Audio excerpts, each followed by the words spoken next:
It was September of 2014 when metal detecting enthusiast Derek McLennan journeyed to a field owned by the Church of Scotland with his two friends.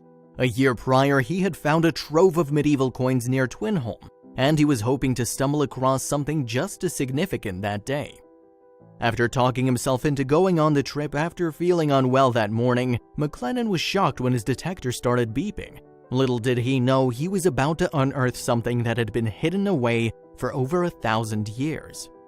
Derek McLennan from Ayrshire in the southwestern part of Scotland is a businessman who's become an avid metal detector enthusiast. He was out in the country with two friends when something amazing happened. It was like any other day in the field until McLennan's metal detector began to beep. And as he did any time the machine went off, the treasure hunter became very excited. Little did he or his friends know, but they were about to unearth something extraordinary. McLennan was feeling under the weather and almost didn't make the miraculous discovery. Ironically, McLennan woke up that September morning in 2014 feeling a bit under the weather. Because of this, he was very close to calling off the little metal detecting expedition with his two friends. But he felt guilty as he had already promised his two friends, Pentecostal pastor Mike Smith and Reverend Dr. David Bartholomew, that he would join them in the field. So he mustered up all of his energy he had and he went treasure hunting. It's not overly surprising that McLennan got out of bed that morning, as he had already had a pretty solid track record of finding treasure. In 2013, along with his friend Gus Peterson, McLennan uncovered a trove of 300 medieval silver coins. While he wasn't near Twynholm, Scotland, where he had unearthed the coins, there's always a possibility of discovering something amazing. Just 1 year later, that is exactly what happened to McLennan and his two other friends. So McLennan got himself ready and the three men set off to their destination. That September morning, they headed toward a field that was owned by the Church of Scotland in the county of Kirkcudbrightshire in Dumfries and Galloway. Once there, the three friends began to quarter out the land, deciding where they were going to search for treasure. It wasn't too long after they arrived that McLennan's metal detector began beeping. He'd found something. He began to dig. After digging, McLennan was less than impressed with his finding. McLennan had no idea what he was in for when he began searching for the object picked up by his metal detector. With how expeditions typically go, it was probably a piece of foil or an old soda can. To his surprise, McLennan unearthed what looked like an old silver spoon. In his mind, it wasn't anything to get overly excited about. That is, until he looked at it more closely. Once he had the object in his hand, McLennan began looking at it more closely. During an interview with BBC, he said, "I unearthed the first piece and initially I didn't understand what I'd found because I thought it was a silver spoon. And then I turned it over and wiped my thumb across it and I saw the saltire type of design and I knew instantly it was Viking." Obviously, things were starting to get interesting for the treasure hunters. The treasure hunters' emotions went from sad to elated in no time at all. Once McLennan realized what the object was, he called his friends over to take a look. Obviously, he couldn't keep his discovery to himself for very long. During an interview with BBC, McLennan said, "My senses exploded. I went into shock, endorphins flooded my system, and away I went stumbling towards my colleagues, waving it in the air. And that was just the beginning." McLennan had actually stumbled upon a trove of Viking relics, objects that have been lost and buried for over 1,000 years. With the number of items he pulled from the earth, it might be the largest find ever. Among the relics were gold and silver ingots, armbands, and brooches. But there was one object in particular that caught the attention of McLennan and his two friends. Among the treasures was an early medieval Christian cross. After a lot of celebrating, the three friends finally calmed down as much as possible. There was still one more thing they had to do, and that was to call the Scottish Treasure Trove unit to report their findings. The unit went through great lengths to make sure the treasure was guarded around the clock. A local farmer even volunteered his largest bull to stand guard in the field just to deter any curious wanderers. The three men had only scratched the surface. Now it was time to bring in the professionals. The head of the National Museum of Scotland's Treasure Trove Unit, Stuart Campbell, discussed the importance of the fund with BBC. During his interview with the network, Campbell said, "Nothing like this has been found in Scotland before in terms of the range of material this hoard represents. There's material from Ireland, from Scandinavia, from various places in Central Europe, and perhaps ranging over a couple of centuries. With a few items the men had already found, it was time to do a full-on excavation." The artifacts McLennan dug up were truly amazing, and before long a huge archaeological dig was happening in the field. To think he might have only scratched the surface of what was there. As it turned out, there were distinct layers of objects in the ground. First, it was the items McLennan and his two friends dug up. Then, other precious treasures, such as gold pin in the shape of a bird. All in all, there were 100 artifacts. Aside from the arm rings, pins, and other various jewelry, the excavation crew was very intrigued by one particular item. Among the lower layer artifacts was a large silver alloy pot with a matching lid. The pot was wrapped in old and decaying fabric but was still intact. The researchers suspected the pot was already at least 1 century old when it was buried in the 9th or 10th century. Now it was just a matter of figuring out what was inside it. Before opening the lid though, the archaeologists opted to do an X-ray of the item, just in case there was something inside that could harm them in some way. The thing is, what the X-ray revealed ended up being beyond the excavation crew's wildest dreams. And no, it wasn't just another pin shaped like a bird. So, with the X-ray scheduled, the crew bought the pot to a nearby hospital in Melrose, Scotland, Borders General Hospital. Of course, the X-ray team at the hospital was a bit more used to catering to human patients than centuries-old artifacts that were dug out of the ground. Nevertheless, they got to work, and what they wound up finding while examining the X-ray was more than anyone could have possibly imagined. Inside the pot wasn't an ancient curse or anything that was going to hurt McLennan or the rest of the team. In fact, there were at least 20 more artifacts enclosed inside the old pot. It took a while to examine, record, and clean all of the findings, so it wasn't until years later that the artifacts were actually shared with the general public. But let us tell you, it was worth the wait. Among the 20 artifacts that were shown to the public were Byzantine silk, a gold ingot, and 6 silver Anglo-Saxon brooches. The former was very impressive because that type of silk dates back to the 4th century and Constantinople. With such rare findings, it begs one large question: how much are the Viking artifacts worth today? Considering how many items McLennan found in the field, he's sure to have a significant payday. With the history associated with the hoard, McLennan is looking at a very nice payday indeed. After valuing all of the artifacts, what is now known as the Galloway hoard has an estimated value between $630,000 and $1.2 million. Not too bad for a man who had to talk himself into getting out of bed that fateful morning. Now the bounty is being held by the Treasure Trove Unit who, in collaboration with the Office of the Queen and Lord's Treasurer Remembrancer, will decide what is best for the hoard. As ends up happening with many treasure discoveries, the Galloway hoard will eventually go out to auction for museums to bid on, with all of the proceeds going to the finders of the artifacts. So it looks like McLennan and his friends will get a very nice payout from their findings indeed. But now it begs the question, why did the Vikings leave the artifacts in the ground and never return for them?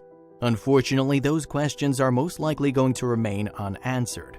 At least one day people will be able to appreciate the history in a museum, as it plays a large part in understanding Viking interactions with Scotland.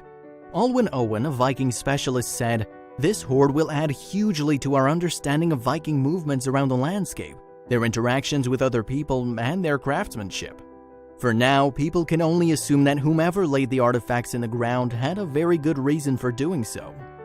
According to McLennan, there is an old legend in Galloway that speaks of a battle between the Scots and Vikings.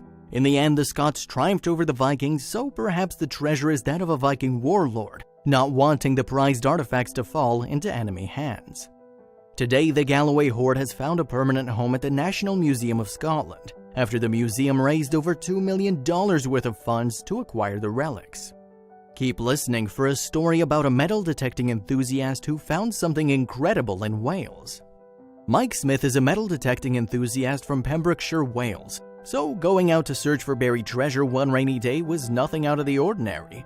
Finding buried gold was a detector hobbyist's dream after all.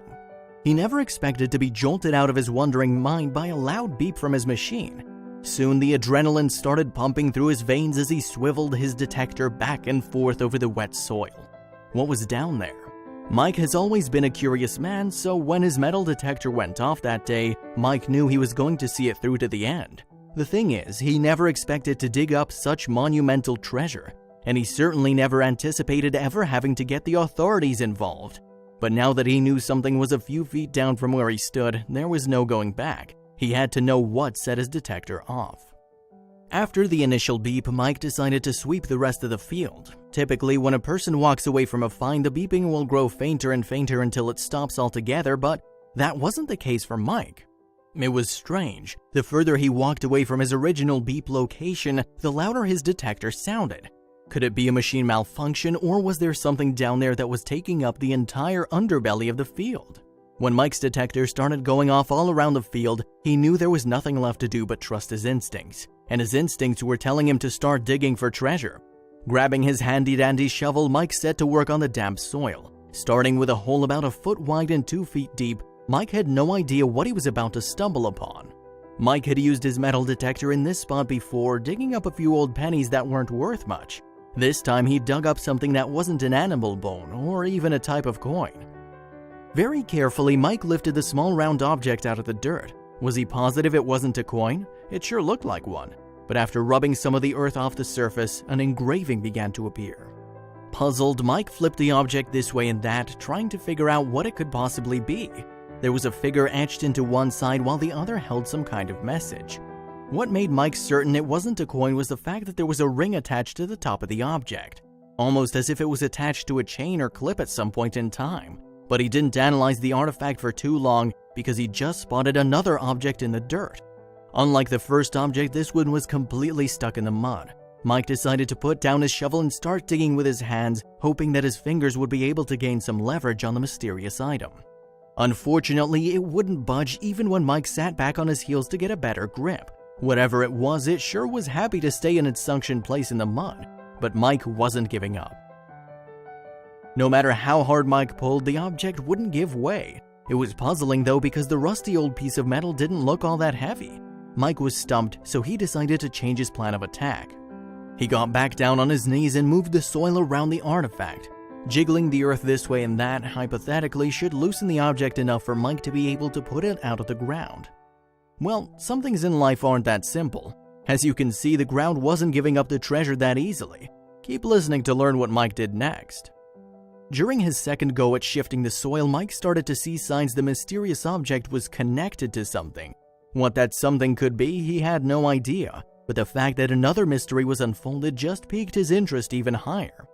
With more questions than answered, he continued to dig. What else could possibly be down there? And why was this particular object so heavy? What he was about to uncover sent chills down his spine. As any good treasure hunter would do, Mike continued to dig around the stubborn object. Eventually, he came across a second object and then a third. Finally, a light bulb went off in his head, and he realized that the mysterious round objects were in fact links. Goosebumps crept up his body as he came to terms with what he'd just discovered. What on earth could these chains have been used for? As Mike dug up more and more of the mysterious links, he realized that they seemed to go on forever. That is, until he came to the end of the ancient chain. But coming to an end begged the question, what did this chain used to be attached to? As the afternoon sun began to set, Mike began to pack up. Whatever was buried beneath him was going to have to wait till sunrise. As Mike lay in bed that night, his mind wandered. What if he'd just uncovered something truly terrible and there was a reason the links were buried? He'd recently read about old burial sites underneath Pembrokeshire. Not a comforting thought while lying in a dark room. Could his discovery be one of those ancient burial chambers? As frightening as that thought was, Mike was eager to get back to the farm and uncover more of the mystery. As soon as the sun crept above the horizon, Mike was out the door, heading straight for the site he left the previous evening. The mysterious chain was nagging at him the entire night. He needed to find out what was on the other end and why it was so heavy. What Mike didn't realize was that his find was about to become known to the authorities, and that they would be on his digging site later that day. Thankfully, Mike found a location in the exact shape he left it, so it's safe to say no one had been snooping around his treasure trove. With that peace of mind, he once again began to dig. As more of the strange links popped out of the ground, Mike noticed something weird. A hole was beneath the chain. Not thinking twice, Mike thrust his shovel into the hole, hoping that it would help with leverage. He never imagined that the ground would open up beneath his feet. Mike fell straight through the ground, landing in a few feet below the surface. Thankfully, he wasn't injured and was still wearing his backpack that held a flashlight. Turning the light on, Mike came to the conclusion that he hadn't fallen into a typical hole, but rather a chamber of some kind. As he took a closer look at the floor, walls, and ceilings, fear began to creep into Mike's chest. What had he accidentally uncovered beneath the farm? As Mike inspected the cavern walls a bit closer, he discovered strange scratches littering almost every surface, but something about the frantically scratched markings felt familiar, almost as if Mike had seen them somewhere before. Mike went to the wall with the most vivid markings and ran his fingers over them. As he took in the etchings, he realized that his fingers formed VV. It didn't take long for him to realize the conjoined V's were repeated over and over dozens of times. The haunting VV symbol began to take Mike uneasy, as the etchings were all over the cavern walls. Making the find more terrifying was the fact that the symbol seemed to be scratched into the stone by someone with trembling hands. Mike had no idea what he'd come across. Being the treasure hunter that he is, Mike decided to follow the markings. They led him to yet another hole in the ground, but beside the entrance lay something caked in mud. Keep listening to learn what the meaning was behind the VV symbols. Mike couldn't keep the shock off his face when he finally chalked up the courage to wipe the mud off the new discovery. Underneath all of the hardened earth was something brown and hard. Mike knew exactly what he was looking at but didn't want to believe it. As a metal detecting hobbyist, Mike knew the laws that came with discoveries such as this. He had no choice but to call the authorities and let them know what he'd found. What started as nothing more than a fun afternoon excursion soon became a frightening discovery of human remains. There were so many possible reasons as to why someone would be buried beneath the farm, and each theory was more terrifying than the last. Coming out of his own thoughts, Mike finally realized he was still holding the object, more specifically a human molar. That's when he finally understood the severity of the situation. Mike had to call someone for help. Not only was he down in a dark hole with no way to escape, but he just stumbled upon human dentures. He dropped everything and scrambled for his cell phone. He called the officials of the National Museum of Wales, but their response was not what he'd been expecting. The officials laughed at him, not believing one word he was saying about the discovery. What the archaeologists said at the time was that because there had been a find down there before, they didn't believe it. Mike said during an interview. He had to change their minds about the potential burial site, but how? Then it dawned on him. He forgot to mention that he'd found human remains and not just an ancient chain and weird engravings in a cavern. Once he mentioned that detail, the officials at the museum were no longer laughing. Mike sent them his location and awaited the scientists and rescue party. When the museum officials and archaeologists arrived at the scene, they were in complete awe. In an interview, Mike said, "The look on their faces when they saw it said it all." Aside from the authorities taking Mike seriously, he was happy that someone was there to rescue him from the hole. Now it was time to let the excavation process with the professionals begin. The artifact removal process began in June, 4 months after Mike's February discovery. With a proper game plan and excavation instruments, archaeologists were able to uncover 2 rusted chariot wheels, confirmation that they were about to discover something huge. Mike couldn't believe that this all started with him finding what looked like a coin buried underground. He never realized something so monumental could be made out of his find. Treasure hunters usually only dream of this type of discovery. Going back to the initial discovery of the rusted chain, Mike thought that he'd never figure out what it was used for, let alone what it was attached to. That all changed with the help of the museum professionals. In an interview, Mike said, "My first find was a Celtic horse harness junction piece. When I found it, my friend said I'd never top it, but the next day I went back and found the rest. Talk about proving your friends wrong."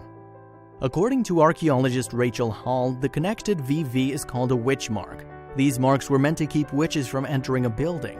The specific engravings Mike found are known as Marian marks. Believed to be the initials of the Virgin Mary, the mark is meant to protect the site of the symbols. The cavern markings were different though. They were scratched into the wall frantically, not to mention they were all over the place. Something strange happened in Pembrokeshire long ago. Archaeologist Alison Fearn believes that the 14th and 18th century markings were the townspeople's way of keeping demons from gracing the earth. Considering they're carved into most of the available surface of the cavern, Mike was inclined to agree. Townsfolk must have thought the chamber was the entrance to the underworld, a thought that wasn't taken lightly in 14th century Europe. But that's not everything Alison detected from the Virgin Mary symbols. Even though the markings tend to symbolize protection against demons and other evil spirits, there was another theory. Some believe that the village of Pembrokeshire was facing an onslaught of famines, disease, or poverty. These are things that very well can be blamed on evil forces. John Charlesworth, a retired professor of the New Testament language and literature, explains that the superstitious nature surrounding the symbols probably engulfed the townspeople. The location of the village along with the deep cavern made them fearful of the unknown. Even though the townspeople believed the cavern to be the home of demons, either a queen or chieftain was definitely buried with their chariot at Mike's site. Mike said, "I knew the importance of them straight away. I'd read all about chariot burials and just wished it could have been me, so finding this has been a privilege." Archaeologists believe the chariot is upwards of 2,500 years old, and contrary to what Mike originally believed, there were no human remains. The tooth Mike found actually belonged to one of the horses that was buried alongside the queen or chieftain and the chariot. After further research, it was uncovered that high-ranking officials of the Iron Age would typically be buried with their weapons, chariot, and their horses. Mike explained that in a typical burial, the chariot wheels would be laid flat. Of course, this was not the case with his discovery. Mike believes that instead of the high-ranking official being buried next to the chariot, they were buried within the chariot, sitting straight up. Of course, there should have been a mound of dirt over the chariot, but that has since leveled out.